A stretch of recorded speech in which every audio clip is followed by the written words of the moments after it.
Muito obrigado pelas informações. E tem mais. Logo que Jair Bolsonaro decolou, Lula postou uma provocação ao presidente nas redes sociais. O petista publicou no Twitter um vídeo com uma música de campanha. A letra faz um trocadilho com o nome de Bolsonaro e diz que está na hora do Jair já ir embora. A publicação rapidamente repercutiu com o público em geral e também entre aliados. Vamos ao debate? Eu começo por Janaína Pascoal, que já esteve aqui no CNN Arena. Janaína, você chegou a falar na última edição, com a sua participação, que não achava que o Bolsonaro poderia, numa futura eleição, unir a direita, ou pelo menos que ele não era a pessoa ideal nesse momento, depois de tudo que apresentou e do resultado de 2022, para unir a direita. Ele ensaiou ali um discurso, é claro que muito breve, de líder de oposição, pregando algum tipo de união. Nesse momento, viaja para os Estados Unidos. Como é que você avalia todo esse episódio? Bom, primeiro eu entendo que essa live foi importante, porque muitas pessoas estão muito determinadas a seguirem nas ruas, se expondo a riscos, algumas se envolvendo em situações, inclusive problemas jurídicos, questões jurídicas, porque às vezes tem um que exagera, que comete um crime, mas tem alguém que está do lado e vai ter problema junto. Então, essa fala dele eu entendo como fundamental, porque agora ele deixou bem claro que o presidente Lula vai assumir o cargo, que ele, na verdade, já deixou o cargo. Então, acho que essa manifestação dele foi fundamental. Por óbvio, entendo que deveria ter ocorrido antes, mas antes tarde do que nunca. Então, nesse ponto, eu quero deixar aqui, vamos dizer, um elogio. Agora, infelizmente, o presidente Bolsonaro prejudicou muito o país. Porque a moderação, a ponderação que ele trouxe na última fala como presidente, ele não trouxe durante os 4 anos. Então, ele gerou um medo desnecessário numa grande parcela da população, parcela que, inclusive, o havia apoiado em 2018. Hoje ele disse, olha, eu não posso fazer nada fora da Constituição, o mundo está conectado, algo que ocorra aqui, vai ter reflexos no mundo inteiro, então eu não posso. Poxa, por que então aqueles discursos todos em cima do palanque, aquelas ameaças veladas, aquelas graças? Então, assim, foi um prejuízo incomensurável ao país, na minha leitura, por isso é que eu entendo que ele não é esta pessoa em torno de quem a centro-direita poderá, vamos dizer assim, se unir, se é que isso ocorrerá daqui 4 anos, mas ele não é essa pessoa, eu tenho essa convicção. Walter Casagrande, bem-vindo aqui ao CNN Arena, você que fez uma cobertura extraordinária nesse momento trágico da perda do grande ídolo Pelé ontem aqui na emissora e hoje volta para os debates políticos. Como é que você avalia a situação de Jair Bolsonaro, essa decolagem, essa ida para os Estados Unidos, depois de 2 meses de atos bolsonaristas, alguns dos quais descambaram para a violência? Primeiro prazer estar aqui. Estou um pouco nervoso porque eu não tenho todo o conhecimento, eu sou apenas um cidadão brasileiro que me preocupo muito com a sociedade brasileira e com a política do Brasil. Cara, eu vejo o mandato do Bolsonaro desastroso em todos os sentidos. A coisa mais grave, na minha opinião, fora a demora para comprar vacina, fora a campanha contra a vacina, mesmo comprando, fora todo aquele deboche que ele fez com as famílias que perderam as pessoas durante a Covid, ele destruiu os valores, os princípios da sociedade. Destruiu. E isso vai ser o papel mais difícil de se reconstruir desse novo governo que vai entrar. Porque os ministérios eles vão tentar reconstruir todo o que foi destruído por ele. Mas princípios e valores não é de um dia para outro que você recupera de uma pessoa, principalmente numa sociedade. Então, tudo que nós tínhamos de ruim, sempre tivemos, racismo, preconceitos, homofobia, transfobia. Esses dias uma garota trans foi agredida lá em BH, isso acontece constantemente, isso aflorou nesses últimos 4 anos, isso é indiscutível que aflorou. Talvez com mais visibilidade, todo mundo está vendo mais coisas, mas aflorou. Então, assim, eu sou muito crítico ao governo dele, acho que foi um cara que destruiu o país, está deixando o país num caos completo, na minha opinião, educação, cultura, saúde, totalmente. E eu vejo essa live dele, assim, nós temos que analisar não o que ele falou, nós temos que analisar as mensagens subliminares que ele mandou. Porque aí, as coisas que ele fala, claramente, elas são de impacto para tentar ficar numa situação mais boa, sabe? Que entendeu um pouco, que aceitou a derrota. Não aceitou derrota nada, cara. Ele mandou mensagens, porque ao mesmo tempo que ele condena o ato terrorista de 6 dias atrás, mas não falou nada em 6 dias, falou hoje porque vai embora, ele não falou nada desde quando ele saiu, quando ele perdeu a eleição. E os atos golpistas continuaram a acontecer, pararam estradas, fizeram um estrago incrível e ele não abriu a boca para nada. Então não me agrada em nada, não me convenceu em nada. Eu acho que ele é um personagem maléfico da história da política brasileira e vejo essa partida dele para os Estados Unidos com uma covardia. E vejo ele não estando aqui para passar a faixa, no mínimo deselegante. Porque é deselegante, você perdeu, não aceitou ou ficou com raiva, ninguém gosta de perder nada.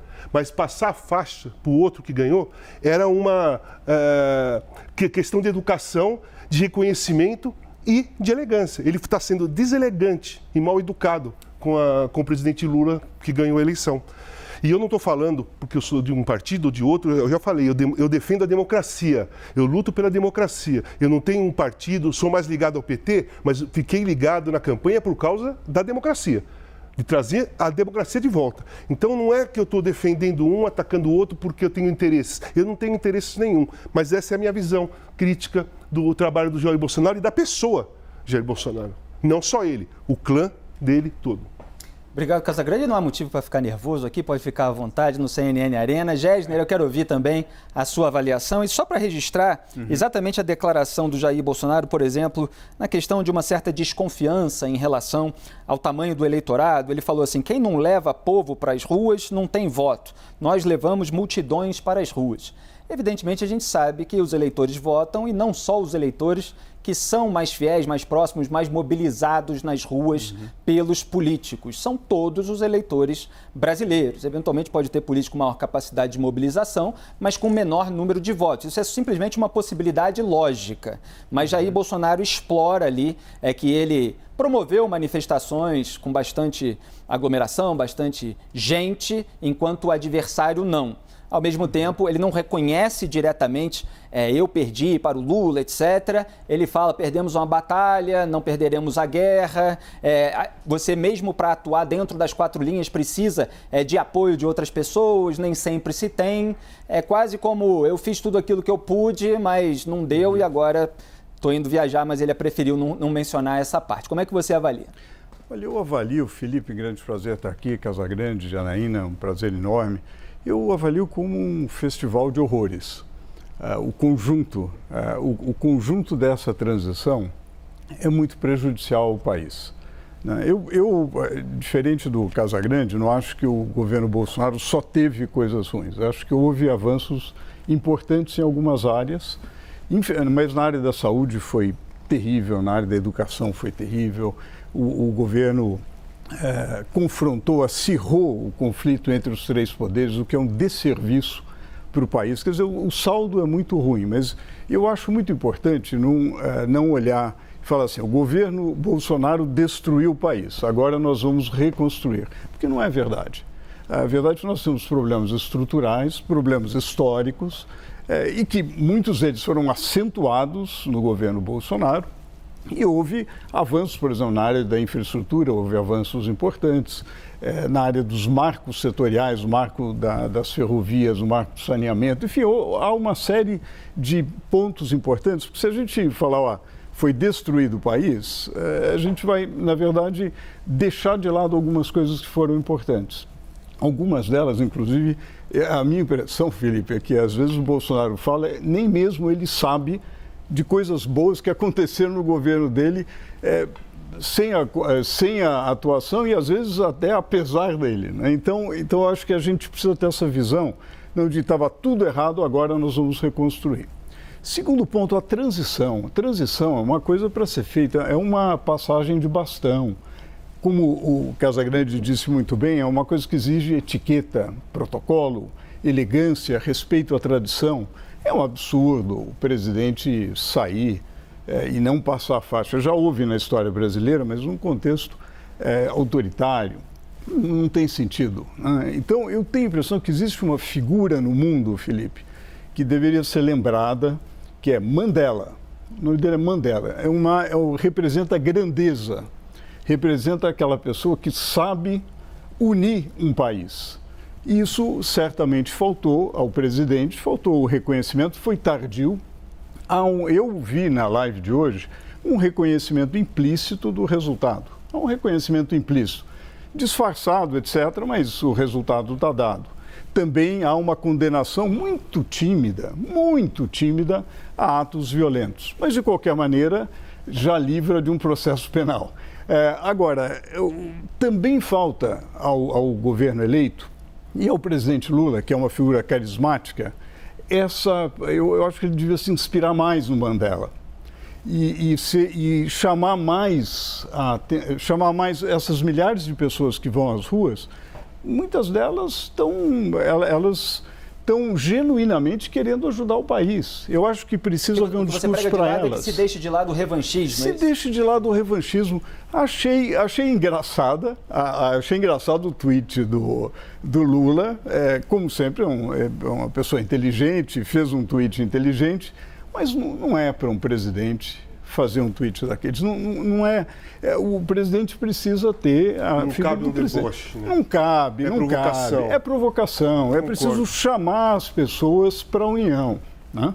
Então, Felipe, seria. Muito obrigado, Gésner. Deixa eu chamar o pessoal aqui da participação virtual hoje. Hélio Beltrão, que costuma estar com a gente aqui no estúdio, comentarista da casa. Como é que você avalia a postura do Jair Bolsonaro, a live e essa ida para os Estados Unidos, além da repercussão do qual a gente já teve aqui uma palhinha no estúdio? Boa noite, Hélio. Boa noite, Felipe, Gésner, Casagrande, Janaína, Lucas e todo mundo que está nos assistindo. Olha, eu acho que a fala dele teve uma conotação muito triste. Eu achei ele ainda deprimido, um tom bem pesado. Reconheceu a vitória do Lula, fala do novo governo, criticou, sim, atos violentos e o atentado, mas eu acho que ele vai desapontar muito os apoiadores dele, porque ele criou uma expectativa, e talvez parte dos apoiadores também se iludiu com uma expectativa de que haveria algum tipo de solução jurídica, uns, né, para falar o lado bom, e outros achando que ia acontecer alguma coisa fora das quatro linhas. E não aconteceu. Então ele nutriu essa expectativa e eu acho que ele, para essa turma, vai ficar com uma imagem de covarde, né? Que não vai ser muito bom, porque esse pessoal está nas ruas há muito tempo confiando, vamos dizer, em algo que o presidente faria, né? Tudo uma coisa meio, né, fantasiosa, né? Mas eles estavam esperando isso e eu acho que o presidente Bolsonaro deu essa impressão. Então isso aí vai ter uma repercussão. Segunda coisa que eu queria comentar é que essa ida para os Estados Unidos cria uma espécie de vácuo, ele já está num vácuo já há uns 2 meses, né? E quando você tem um vácuo na política, sempre se preenche. Então eu acho que tem oportunidade de outras lideranças, não esquerda, não PT, não extrema esquerda, que vão ocupar esse espaço ao longo do tempo, né? Ele está ausente há muito tempo. Isso vai ser até o dia 31 de janeiro, ou 30, quando ele vai voltar, vai 3 meses, sei lá, que ele está fora da atividade.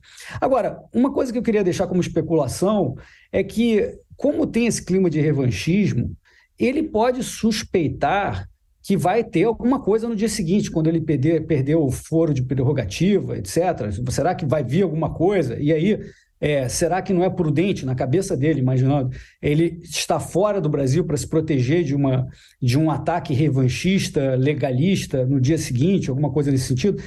Isso tem um fundo de racionalidade. Então, vamos ver o que acontece no mês de janeiro para a gente entender melhor qual a estratégia do Bolsonaro perante o seu público. Lucas Berlanza, boa noite, a sua avaliação. Boa noite, Felipe. Olha, o Bolsonaro, ele de certa maneira, ele fabricou, ele criou essas massas, essas aglomerações que ficam em frente aos quartéis pregando por soluções disruptivas, porque ao longo do governo ele teve essa retórica ambígua, muitas vezes flertando com essas saídas explosivas. Eu me recordo de uma ocasião em que houve uma manifestação, também foi em frente a quartel, também foi em frente a uma área militar, em que os manifestantes bradavam por fechar o STF à força, exaltavam o AI-5 da ditadura militar, e o presidente da República, se fazendo presente a essa manifestação, saudou-a e disse: vocês me representam. Então, ao mesmo tempo em que ao longo do governo ele não adotou nenhuma atitude que tenha chegado perto de transformar o seu governo num governo ditatorial, não diria que Bolsonaro fez o governo mais apaixonado pela, por exemplo, a liberdade de expressão. Houve processos do Ministério da Justiça tentando censurar o filme do Danilo Gentili, por exemplo. Houve processos tentando retirar outdoors que criticavam o presidente da República, mas não houve nenhum gesto que tenha realmente aproximado o governo Bolsonaro de ser um governo ditatorial, um governo autoritário. Agora, a retórica flertando com esse tipo de discurso disruptivo e também a retórica de muitos ativistas e influenciadores bolsonaristas, alguns falando, inclusive, em fechamento de jornais que faziam oposição, isso estimulou o surgimento de franjas como essas que estão à frente dos QGs. Eu acho que esse discurso do Bolsonaro, na substância, no conteúdo, é correto, do ponto de vista, sobretudo, da condenação a atos de violência, de terrorismo.